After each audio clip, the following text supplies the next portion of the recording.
அஸ்ஸலாமு அலைக்கும் ஃப்ரெண்ட்ஸ். இன்றைக்கி சூப்பரான நம்ம ஒரு அல்வா பண்ண போகிறோம். நம்ம வீட்டில் மிச்சமான பிஸ்கெட்ஸு இல்லைன்னா நைட்டு போன பிஸ்கெட்டு, சாப்பிட முடியாத பிஸ்கெட்டு, எந்த பிஸ்கெட் இருந்தாலும் இந்த மாதிரி ஒரு சூப்பரான ஸ்வீட் செஞ்சுக்கலாம். அது கூடயே நம்ம சங்குப்பூ சேர்த்து ஒரு அல்வா பண்ண போகிறோம். இந்த சங்குப்பூ நம்ம சாப்பிடும்போது பெண்கள் சம்மந்தப்பட்ட அத்தனை யூட்ரஸோடைய பிரச்சனை எல்லாமே சரியாகும். இந்த சங்குப்பூவில் இருக்கிற நன்மை நம்ம சாப்பிடும்போது தங்க பஸ்மம் சாப்பிட்ட அளவுக்கு நன்மைகள் இருக்குது. இதை நம்ம சொல்லிக்கிட்டே போகலாம், இது டைமே பத்தாது. வீடியோ ஸ்கிப் பண்ணாமல் நீங்கள் கடைசி வரைக்கும் இந்த வீடியோவை பாருங்கள். இந்த பூ மட்டும் அழகு இல்லைங்க, நம்ம சாப்பிடும்போது நம்ம உள்ள உறுப்புகளையும் அழகுபடுத்தும், வெளி தோற்றத்தையும் அவ்வளோ அழகுபடுத்தும். அவ்வளோ பவர்ஃபுல்லான ஒரு பூ தான் இது. ரொம்பவே யூஸ்ஃபுல்லாக இருக்கும். பெண் குழந்தைங்களுக்கெலாம் இதை நிறையவே கொடுத்துட்டு வாங்க. அப்படி கொடுத்துட்டு வரும்போது ரொம்ப நல்லாயிருக்கும், உடம்பு ஆரோக்கியமாக.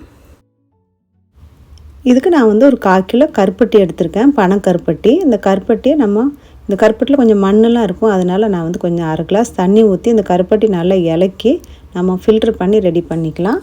இப்போ அந்த கருப்பட்டியெல்லாம் நல்லா கரைச்சி எடுத்துக்கோங்க. இந்த மாதிரி லோ ஃப்ளேம்லேயே வச்சுக்கோங்க, அப்போ தான் ஒன்று போல் கரையும்.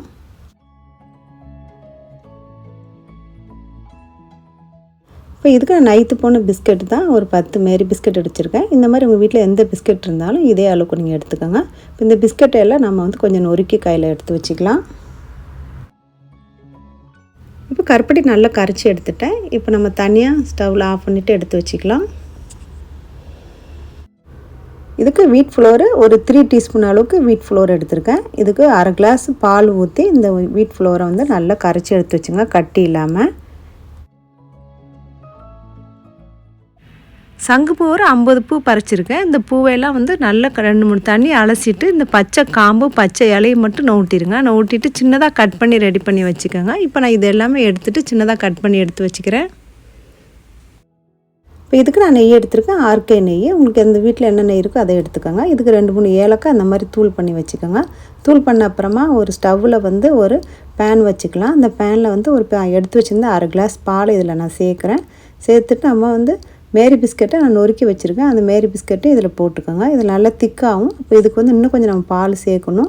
இப்போ ஃபுல்லாக பால் அதெல்லாம் உறிஞ்சிருச்சு. உறிஞ்சப்புறமா இன்னும் 1 கிளாஸ் பால் சேர்த்து நல்லா கலந்து விட்டுட்டு நல்லா லூஸ் பண்ணி வச்சுக்கோங்க.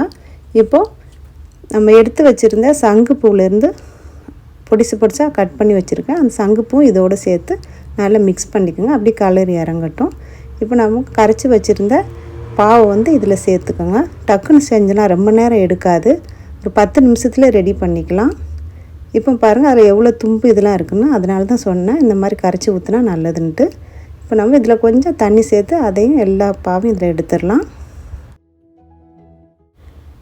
இப்போ கருப்பட்டி பாவு சேர்த்தோன்னா நல்லா லூஸ் ஆயிரும். லூஸான உடனே நல்லா மிக்ஸ் பண்ணிவிட்டு கட்டிலாமல் இப்போ நம்ம கரைச்சி வச்சுருந்த வீட் ஃப்ளோர் மாவை இதில் சேர்த்து நல்லா இதே மாதிரி கட்டிலாமல் கரைச்சி எடுத்துக்கோங்க. நல்லா ஒன்று போல் நல்லா கலந்து விட்டுட்டே இருங்க.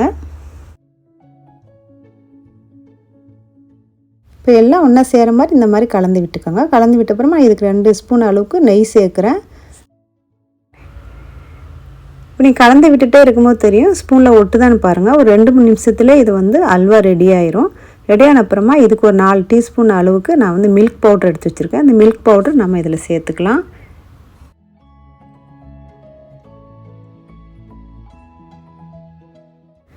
உங்களுக்கு பார்க்கும்போதே தெரியும் சட்டியில் ஓட்டாமல் சூப்பராக நல்லா திறந்து வந்துருச்சு அல்வா. இந்த டைமில் நம்ம இடித்து வச்சுருந்த காடமன் பவுடரை இதில் சேர்த்துக்கோங்க.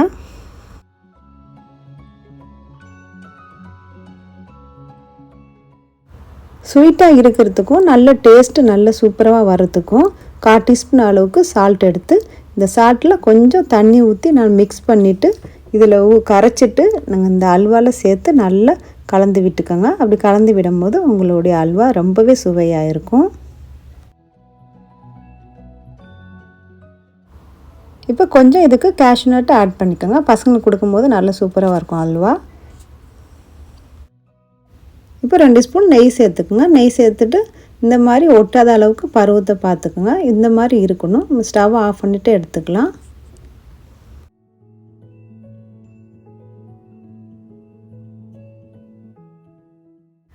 இப்போ அழகான சங்குப்பூ பிஸ்கட் அல்வா ரெடி பண்ணிட்டோம். சுட சுட இன்னொரு பவுலில் சேஞ்ச் பண்ணிவிட்டு அப்படியே அதுக்கு கொஞ்சம் கார்னிஷும் பண்ணிக்கலாம். ஃப்ரெண்ட்ஸ், உங்கள் வீட்டில் இனி நிறைய பிஸ்கட் இருந்தாலோ இல்லைனா நமுத்து போன பிஸ்கட் நீங்கள் வச்சுருந்தாலோ இந்த மாதிரி சூப்பரான நீங்கள் அல்வா செஞ்சு கொடுத்து பாருங்கள். ரொம்பவே சுவையாக இருக்கும், ரொம்ப ரிச்சாகவும் இருக்கும். ஏற்கனவே சங்குப்பூ ரெசிபி வீடியோ நிறைய அப்லோட் பண்ணியிருக்கேன். சங்குப்பூ சர்பத்து, சங்குப்பூ டீ, சங்குப்பூ மோர் கலக்கல், சங்குப்பூ தேங்காய் சோர், இந்த மாதிரி ஹெல்த்தியான ரெசிபி உங்களுக்கு கொடுத்துருக்கேன். கமெண்ட் பாக்ஸில் நான் லிங்க் வந்து பின் பண்ணுறேன். கண்டிப்பாக மறக்காமல் செக் பண்ணுங்கள் பாருங்கள் ஃப்ரெண்ட்ஸ். கார்னிஷ் பண்ணி முடிச்சுட்டேன். இப்போ நான் உங்களுக்கு எடுத்து காமிக்கிறேன் பாருங்கள் எப்படி வந்திருக்குன்னு. அதே மாதிரி சாப்பிட்டும் பார்க்கலாம் எவ்வளோ டேஸ்ட்டு நல்லா இருக்குன்னு. இப்போ சூடாக இருக்கனால இந்த மாதிரி உங்களுக்கு இருக்குது. இன்னும் கொஞ்சம் நேரம் கழிச்சு இன்னும் திக்காயிரும், ரொம்ப நல்லாயிருக்கும். இப்போ நல்லா சுட சுட இருக்குது. நீங்கள் ஆறி வச்சும் சாப்பிட்லாம், இல்லைன்னா சூடாகவும் சாப்பிட்லாம், உங்களுடைய விருப்பம்தான். நீங்களும் உங்கள் வீட்டில் இந்த மாதிரி ஹெல்த்தியான அல்வா செஞ்சு அசத்துங்க. இந்த வீடியோ உங்களுக்கு பிடிச்சிருந்தா லைக் பண்ணுங்கள், ஷேர் பண்ணுங்கள், சப்ஸ்கிரைப் பண்ணுங்கள். மீண்டும் அடுத்த வீடியோவில் சந்திப்போம். தேங்க்ஸ் ஃபார் வாட்சிங் ஃப்ரெண்ட்ஸ்.